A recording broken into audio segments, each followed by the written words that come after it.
Litton Dusk gone for 15. 23 for 3 now.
Yasser Ali, the new man to the crease. Yeah, I really like this intent by KJ Rabada. He's running in hard today, setting the tone for his team, making life real uncomfortable for the Bangladesh batters. I like this length he's operating at, trying to get out of the way, but can't get the gloves out the way. That's as easy as going to get from Quinton de Kock.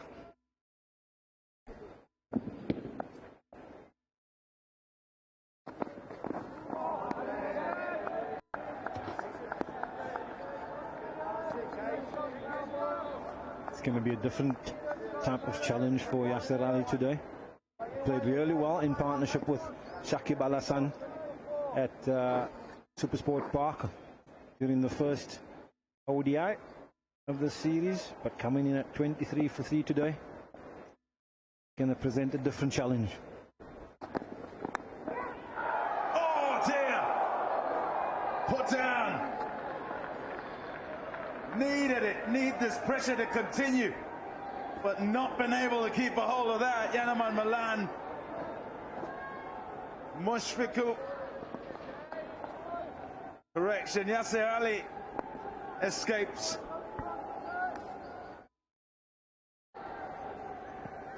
Yeah, he's in on that area again, KJ Rabada, slightly fuller, not quite there, gone for the big drive. Wow. I feel that should have been taken by Yanaman Malan at first slip. Oh, almost waited for Temba to go for it.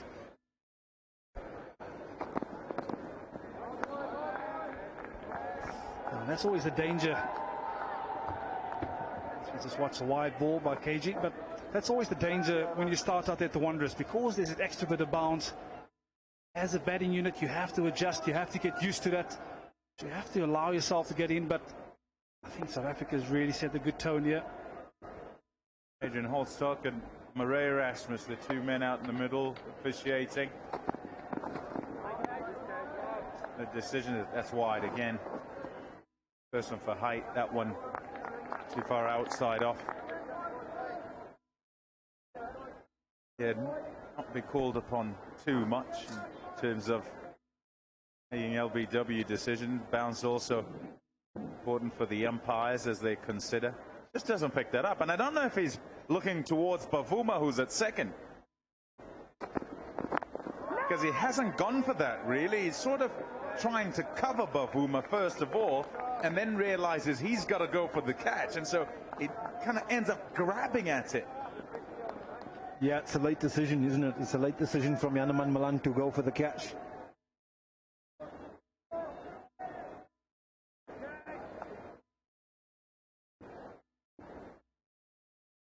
I felt coast where you play. You're also important in getting accustomed to conditions and what happens in the field too. It's 27 for 3. Okay.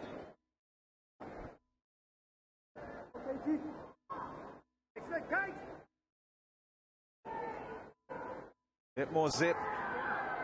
What you see with Kagiso Rabada. There you go, outside off, and you watch him move there, and he's not going it, now he's going. And it's perhaps because he's looking at Bavuma and thinks that he's going to his left.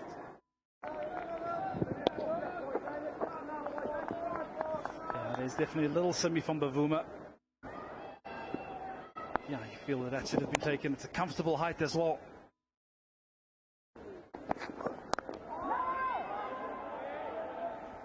Yeah, you were talking about different conditions, Pom, playing coastal, playing on the high felt.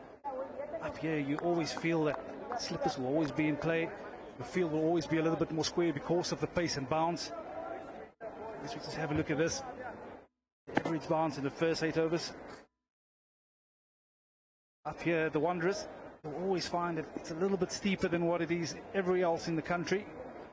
As a batting unit, you'll be really careful in how you adjust your stroke making. We've seen a couple of those wickets. A slightly angled bat got themselves into trouble with the extra bounce today. Yeah, I think you want to keep your bat as straight as possible for as long as possible when you're playing on the high felt. So the leading edge from Shakib Al Hassan. This time we turn one to the leg side. But the South African bowlers, a lot of credit's got to go to them. They built up a hit of steam here this morning, Ngidi and Rabada in particular.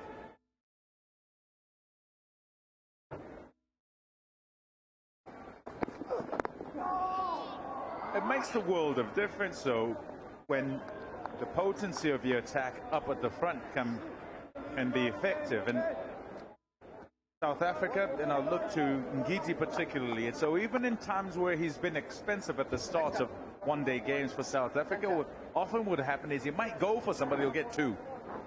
And because he does that, you set your opposition back. They can't set their stall out and then look to try and damage you at the back end. They're trying to kind of resurrect an innings pretty much all the way through. And it also, what it does is it accounts for an issue that South Africa for years and years have had, which is the back end, where it's pretty difficult to contain sides, and it's not often you'd have a South African side win the last 10 overs when a side has wickets in hand. Go back to Vern was playing. Not sure if I'd go so far as to when you're playing, Ash, but so often the chit-chat would be, oh, what's going to happen with these last 10 overs? And in the games where South Africa was successful, and they were for a long time, what would happen is they'd blow sides away and the 10 at the back wouldn't be needed. And sometimes you think, well, the good thing that's going on, which is wickets up at the front, means there's never any opportunity to get an experience of bowling at the back end. So should the time come where a side does keep it together and does make a platform and then try and play at the back, didn't matter who was bowling, they weren't accustomed to it, and they'd go to all parts. Yeah, it's a fantastic point you're making there, Pom. That's why I was such a massive believer of striking up front. Set the opposition team so far back because they've got to rebuild and never get back into the game. And also allows your part-time bowlers to get into the game if you so then obviously want to utilize them.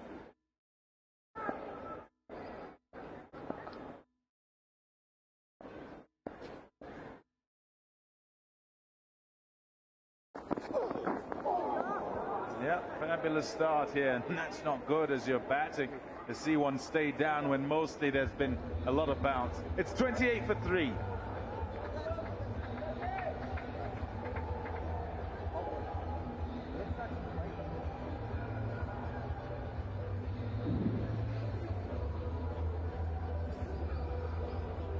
Yeah, tough to deal with. Wait, and the expectation will be that it'll be up around the gloves, and it just stays down. Quite fortunate if you're a batter that's not straight.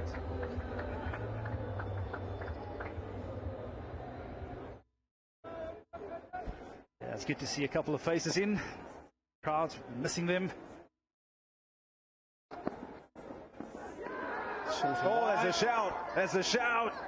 There's a shout from Quinton de Kock. He thinks there's something on that. Umpire, I reckon, was about to give it wide. He's now waiting to see if they're going to go upstairs. And the clock counts down. There we go. We're going up. Yeah, he did look like He was shaping to indicate wide, was umpire Aiden Holster. And then there was, I think there was more of an appeal from behind the stumps than from KG Rabada. Quentin de Kock seemed really interested.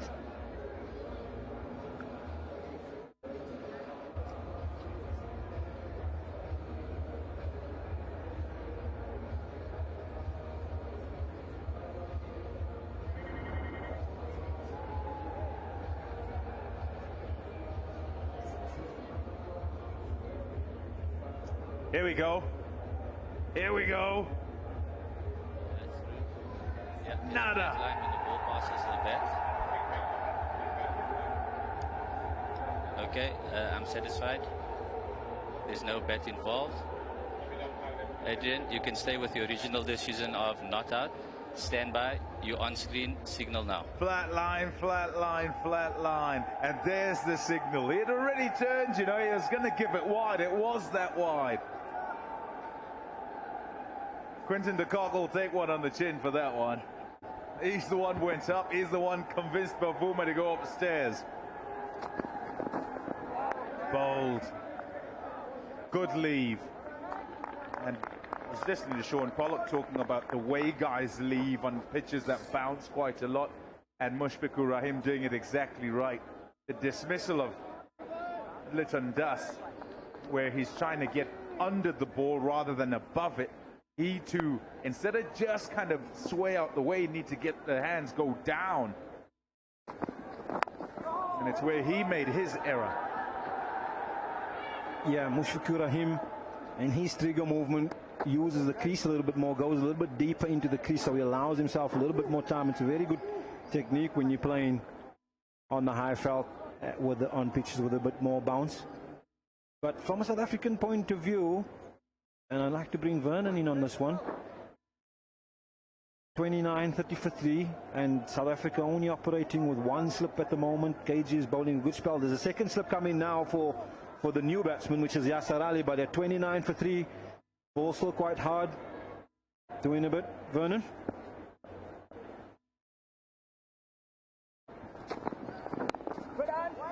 Yeah, thanks, Az. I certainly think that you do want to carry your slippers for a little bit longer, especially with the in-batter as well, because you get him out, you're really opening up the door on both ends. And by mentioning in-batter, I don't even think he's in at the moment. I think he's also trying to find his way, so you certainly want to have that attacking mindset of carrying the slips for a little bit longer, perhaps bowling these two bowlers an extra over each. You blow him 5 down here, they'll be in deeper trouble. I think that's exactly where I was intending to go. Mushfiqur Rahim might be the senior batsman for Bangladesh. He might be the experienced campaigner, but by no means is he settled at the crease with 8 off 19. Bit of movement there. And so you want to get the main man, or you want to get the most experienced man, you want to get rid of him as well. I have to agree with you, Az, because every so now and again you lose a slip, he gets a little outside edge, he gets away and he gets himself in. And by carrying that extra slip, you're almost putting pressure on him to make a play.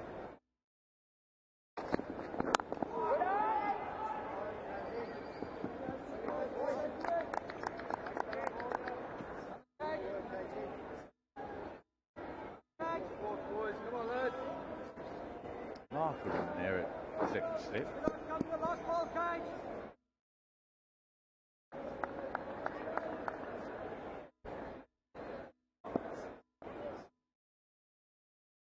Fielder, key position. He is a slipper.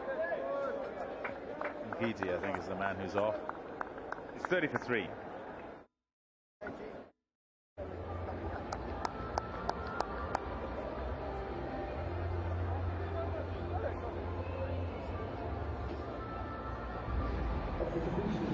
Your first turnovers have all been about the fast bowlers. Just stands up a little bit. Yeah. Also a bit of bounce, leading edge again.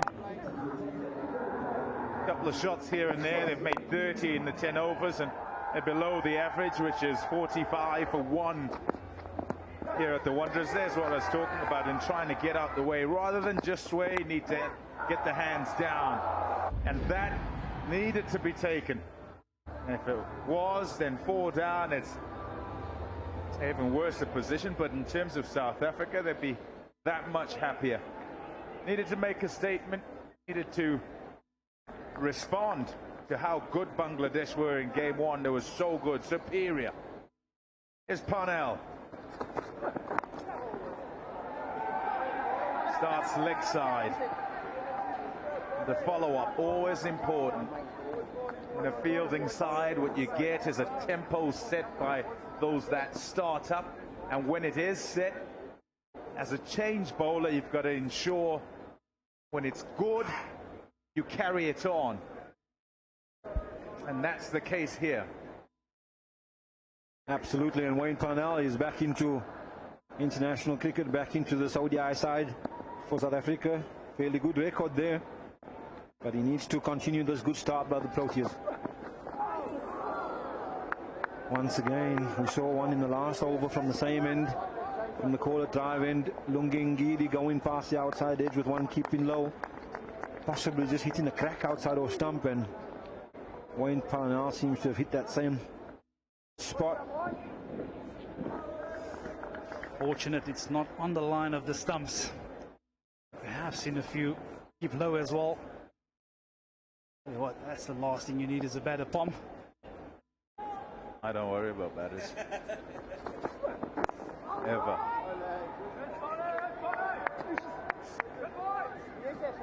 Yeah, it's so important for Wayne Parnell to start well here. Real good work being done by the 2 opening bowlers. As you can see, it just hits the crack and stay down. Certainly makes for interesting batting a little bit later on. You've got to get the measure of it, and it doesn't generally get worse. And the grass that's on there is to kind of hold it together and try and make sure that that sort of thing doesn't happen. And there's a, well, ground staff, I'm loath to leave too much on here, because you add the bounce to that, then it becomes rather difficult for the batters. When you've played here a few times and you've seen those cracks on a few occasions with the grass on the end of the crack, you know as a player that it plays better than it looks. But when you haven't been here that many times and you know there's going to be a bounce and you see all these cracks with the green grass on it, you know, as a batter, just looking down at the surface, sometimes you can think, oh, it's going to be a lot going on here. Unless you wear 1 or 2 as. Yeah, I reckon bowlers always happy turning up at the one. Always.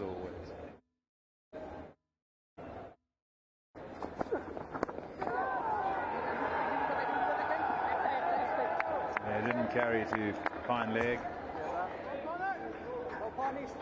Decent start for Parnell, just the 3. 33 for 3.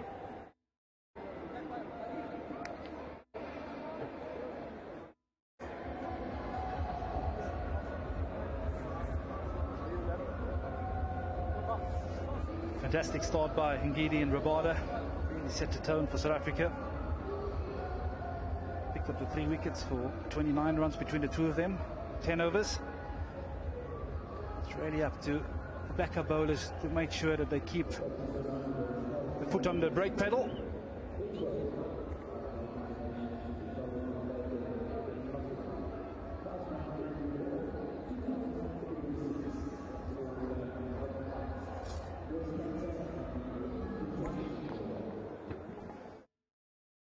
As expected, Easy Rabada to continue.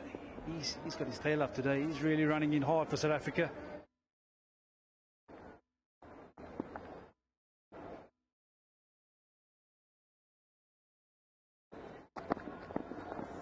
Yeah, the issue for South Africa in game number 1 is they started things okay, and yes, the plan was to be short, to make it uncomfortable for the Bangladeshi openers. They did that, but what happened is that they bided their time, and they were predominantly short actually in ODI number 1 at the start of the game. And you look at the grouping today, it's more in the length area where you'd expect there where you'd expect that there'd be difficulty, and the bounce of the conditions would make it difficult just to defend, never mind anything else. So it's not a case of just getting out the way, it's how do you play those, and it's yielded 3 wickets as well. Absolutely, and as a batter, when you see the ball pitched short over length, as we saw at Supersport Park in the first ODI, naturally you're playing off the back foot, you have a little bit more time to see the ball, see the bounce and let it go by, whereas when you drag forward and you get that steep bounce, that's tough. Yeah, especially when you play against subcontinent teams as well. I always make the point that it's the bounce of a fuller length that gets them into trouble, because they've got low hands and because they trust their hands playing on lower surfaces in the subcontinent. With the extra bit of bounce in South Africa, that's where they really get themselves into trouble. And then when 1 or 2 stays low like that, a lot of demons through the mind. Yeah, and fighting against instinct is the toughest thing, isn't it, for batters? And by that I mean, you're talking low hands. I'm talking areas in terms of what the length is, where they feel they can throw the hands at the ball, where they feel they can hit through the line.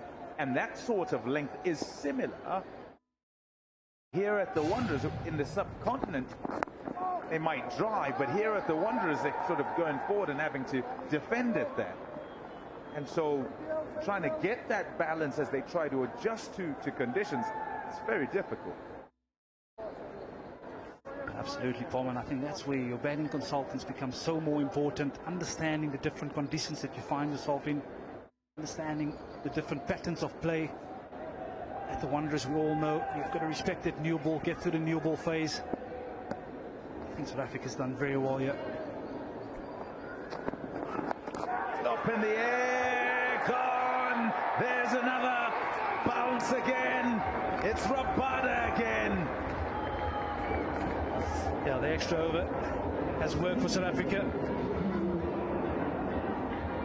Rabada into his 6th over on his last ball. Yasir Ali, he's had a great game, the last one, but he's up against a fierce KG Rabada. It's the bouncer on this occasion, hands up in the air again. And that's as easy as they're going to come for Kesaf Maharaj. Look at the joy on the face there. Points, I think, to his captain. Thank you for giving me that extra over, captain. Gets his 3rd wicket now. KG Rabada has been on fire this morning. Yasir Ali's got to go for 2. Bangladesh 34 for 4.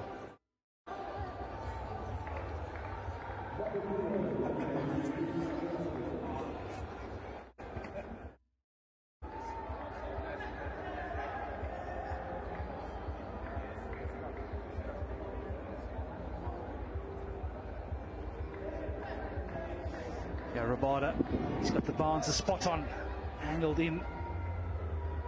There's absolutely no choice but to play at it. As I said, that's as easy a catch for Kesaf Maharaj.